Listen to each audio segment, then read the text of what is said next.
Hello, everyone.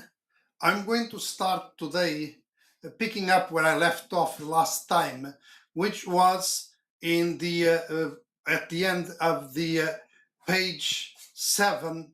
I'm sorry, page 4 of the contract of sale. And I know I left off with the situation of the value to put in the space here on the not the value to put because of the certificate of occupancy. And and I end up pretty much with the phrase, yeah, but you represent the buyer. Well, yes, we're representing the buyer, but at the end of the day, we are representing a buyer, but we are looking forward to put a transaction together. We're not looking to create problems in a transaction. And of course, all of these conversations need to be had with the buyer. If I am representing the buyer, I need to explain properly this contract. That's part of the reason for these videos. Explaining the contract properly to the buyer, it's like, okay, we're going to put a number in here that's what is required for the CO. Normally, we know more or less the number, and we've been inside of the house to preview the house. An experienced real estate agent knows how to pick up some things that the towns will actually look into it, and they will pick up also to demand to be repaired by the seller or whatever agreement is done in the contract. So we should put a reasonable number in here to not create any further problems. At the end of the day, we're looking for a meeting of the minds. Moving forward in this contract, this smoke certificate is normally something that is mandatory in all New Jersey towns. Some of the towns, they don't require the CO for a single family. Most of them require, if not all of them, for multifamily, but sometimes they don't require for a single family. But one thing that they require is a smoke certificate inspection. So the fire department will go there and check the smoke detectors, and in some situations, the heat sensors, because like in the laundry room, many times it's not a smoke detector, but it's a heat sensor there, and check for the mandatory fire extinguishers and all those things in the house, and then they give a certificate or not. One of the things that they check also is for the carbon monoxide detector.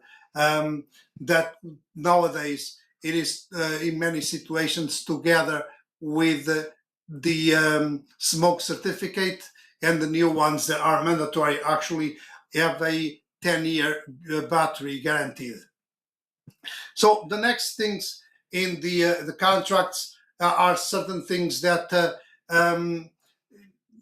have to do a lot with attorney review.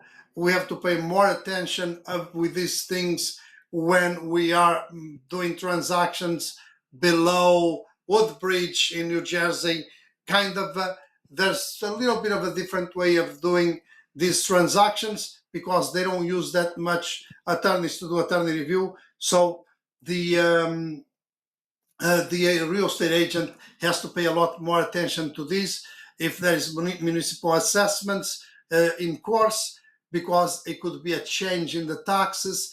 So it's also part of the responsibility of the listing agent to disclose those things in the listing. And the attorney will ask that. The quality of and insurance of title, attorney together with the title company take care of this. It is good when an experienced agent knows a few things about this. I personally am actually licensed also in title, and it is a very important thing. But the title company, it's important to get a reputable title company to do the title search, and the majority of the attorneys have one or two good title companies that they've been working with for some time, and that they use normally a title company that they are very familiar with.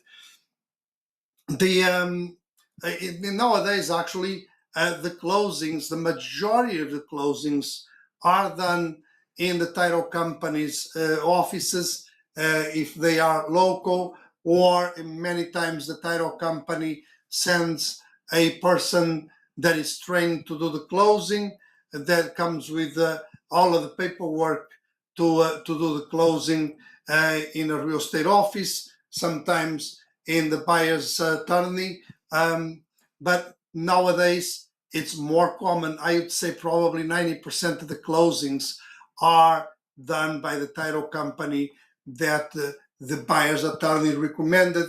They take care of everything to prepare and to disburse all of the monies later to pay off the mortgage if there is a mortgage to be paid off, and to disburse commissions, everything that needs to be taken care of.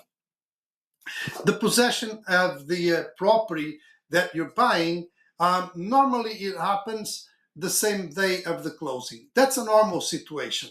So you go to the closing. Before you go to the closing, your agent should take you to the house to do a final walkthrough to make sure that the house is in the same condition that you saw it when you did the first time a walk in the house, when you did the inspections. You're just going to make sure that there's not any damages caused during the moving out, and sometimes weird things happen. And I've been 32 years in the business. I've seen a lot of weird things.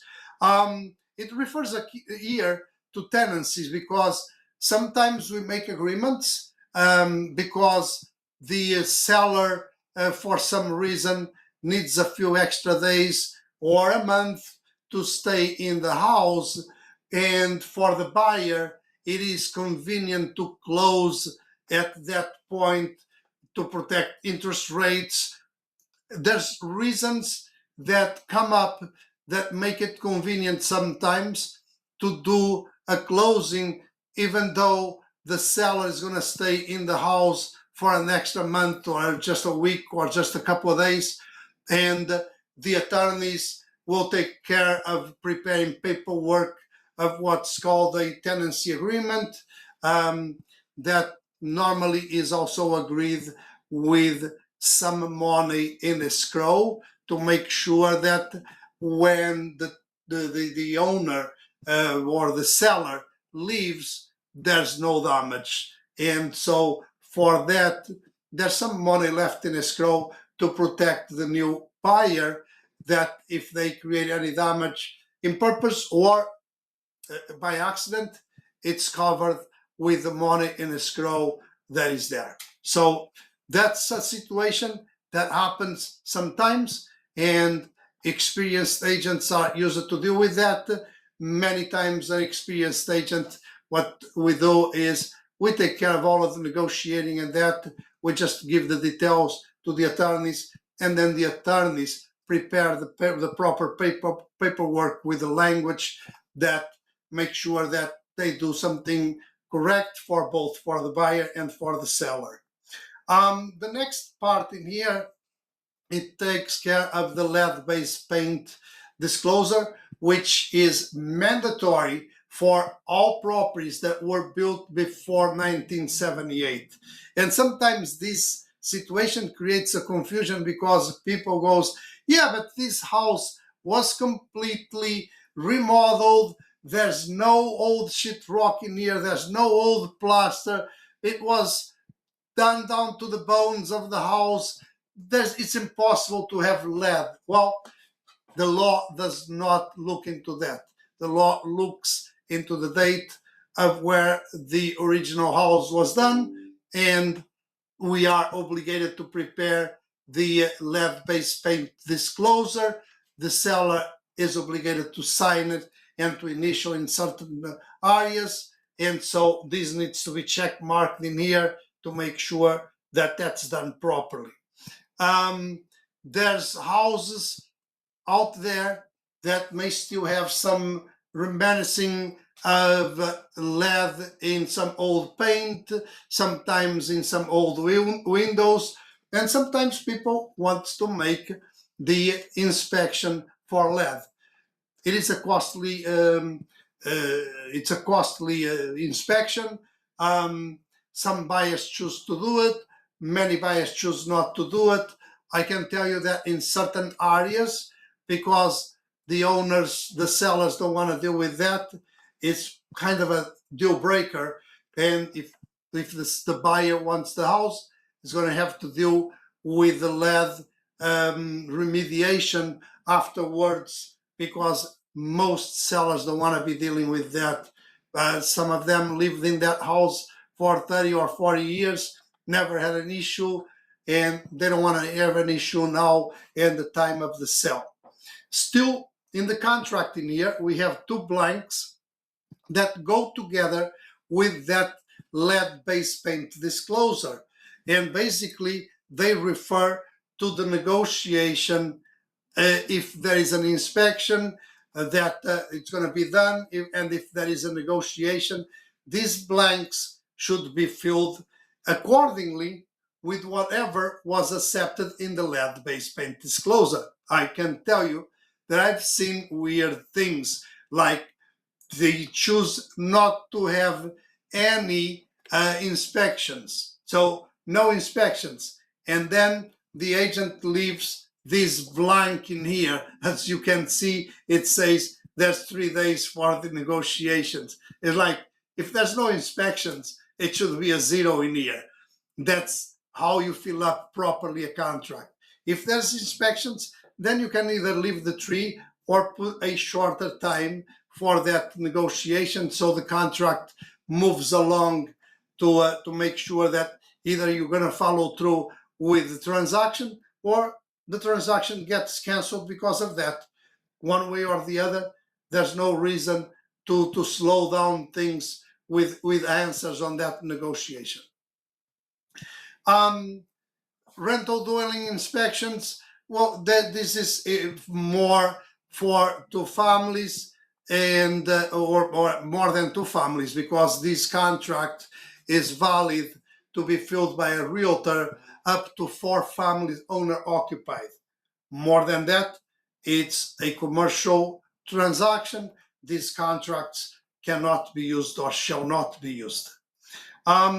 This point of interest refers more to the new constructions. It's not really a very important issue in here. Then now we end up with another issue that also, it has more to do with the properties on the countryside more, because if the township does not have sewage lines by the township, then people has cesspools in their property that they need to be inspected to make sure that they are in the proper conditions. There needs to be some paperwork checked with the town to make sure that they were built properly and inspected properly by the township. So this is one of those situations that, for example, in the area where we do most of our business, referring to the office where I work, Maplewood. So in the areas around in here, Maplewood, Union Township, Union County in general, and Essex County, I have not found in those 2 counties cesspools. I know that more often in Essex County, in some areas that are a little more suburb, they will be finding some of those. But when you go to Morris County and other counties where there's farms and things like that, that's very normal that you're going to find cesspools. But Warren Township, Watchung, those areas, there's still, even though nowadays most of those properties already have sewer lines in front of the property, they have not connected yet to the sewer line. They're still using their old cesspool. So those things need to be checked properly and inspected. The inspections clause in here, it has to do with the home inspection. You should take a recommendation or have inspectors that do a good job. The reality is, it is important for everybody to have a good inspector that is very knowledgeable about everything and talks clearly and explains clearly everything to the buyer and does a very good report. It is funny sometimes that you're looking at the reports and it sounds a little scary, and it's not that scary when you hear all of the explanations from the home inspector. It's really the language that is used in those reports that is also to protect the home inspector from any errors and omissions that could happen, because they cannot open walls. So they have to do visual inspections in certain things. Some areas are easier to inspect than others, and there's always some risk. In the inspections, the infestation is one of those very important inspections. So actually, that is one of those inspections that most banks, if you're doing a mortgage, if you're doing a loan, most banks will require this inspection to be done. If you're dealing with a good real estate agent, even if you're paying cash for the property, the real estate agent will recommend you to do that anyway. So even if you want to take care of the problem afterwards, if you don't want to deal with negotiating with the seller, even if that's the case, at least you know ahead of time what you're going to be dealing with. The buyer right to inspections, it's already here in the contract. And yeah, the properties are as is. We end up doing negotiations many times, and sometimes because there's multiple offers and there's no really margin for negotiations, because these sellers, if they have, let's say, 10 offers on that property and they are all very close, and some of them have excluded already the inspections, it's a little tougher when a buyer is in that position, and then you have to make a choice. Either you're going to move forward or you just leave it there and look for another property. Now, these blanks in here, as you can see, flat blank is 14 days, but they should be filled up, because in many situations in today's market, sellers and buyers are looking to do closings in 35 days, 40 days, 45 days. So if you're looking to do a closing in 35 to 40 days, even 45 days, you should not be waiting for 14 days to do the inspection. So you need to put the 7 days in here, 10 days, 5 days, whatever is convenient accordingly with your plans and everything.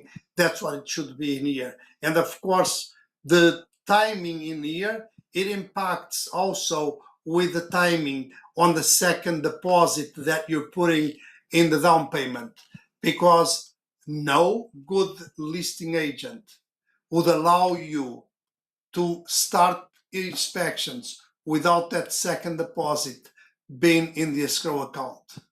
Okay, that's a must. A good listing agent will not allow that to happen, because it's also a risk for him or her.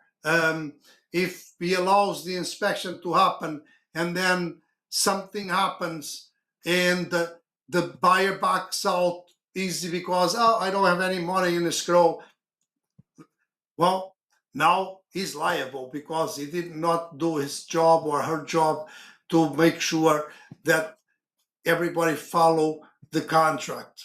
So this is some serious thing, and people needs to make sure that this is filled up properly to follow up.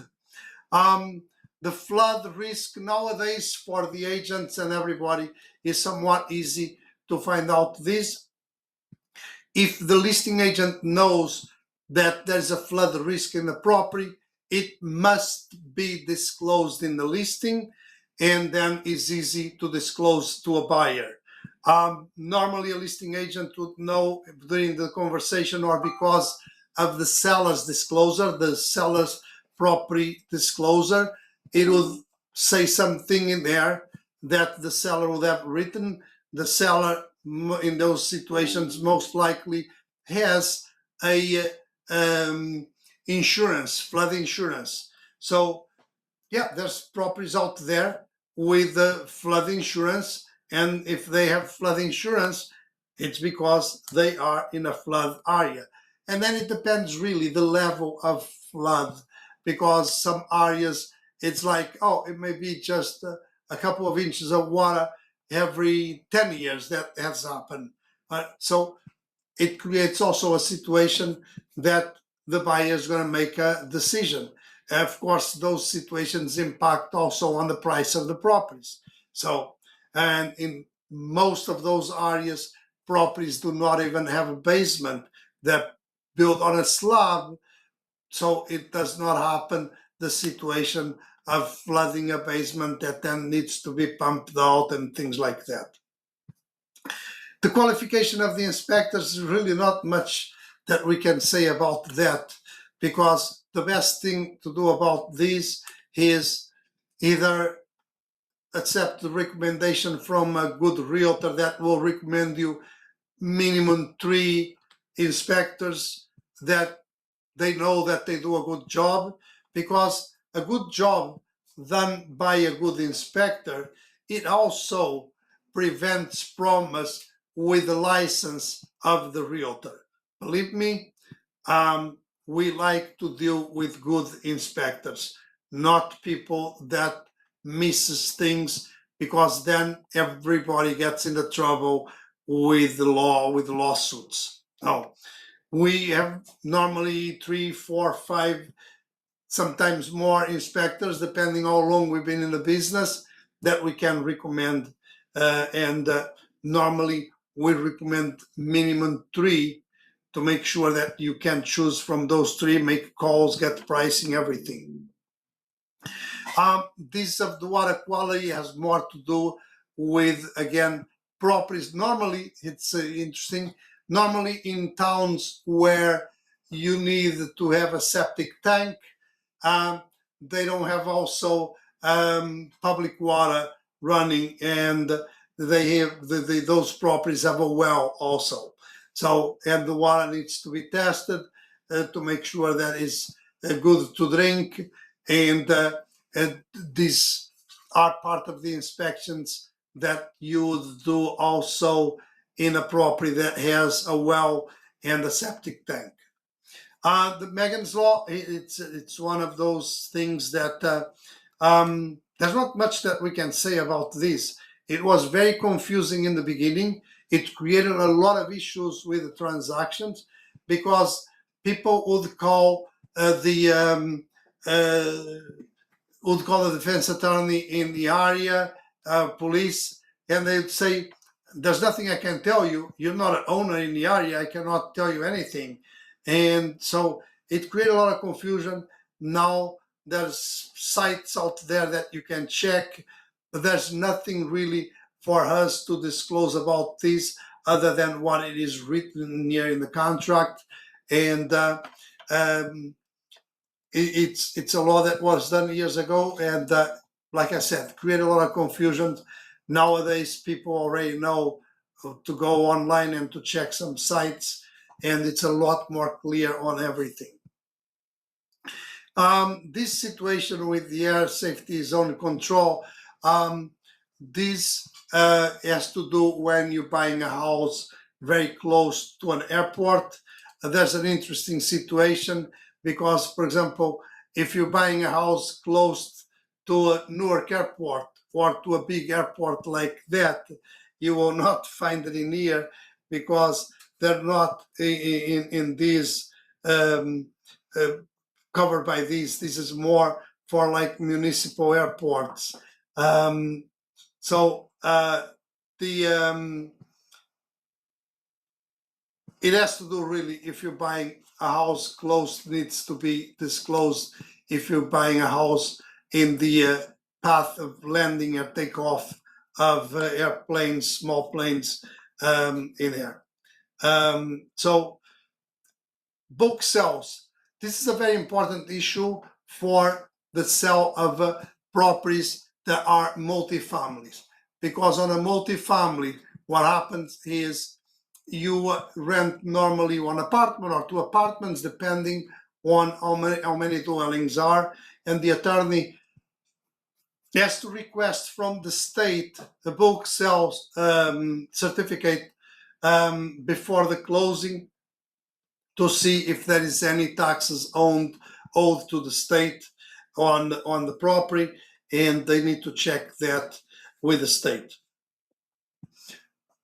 A notice to a buyer referring to the insurance. This has to do because you need to prepare your insurance of the property before the closing, and the mortgage company needs to give you some information. It's called the insurance clause that they give you, because that clause needs to be in the insurance binder.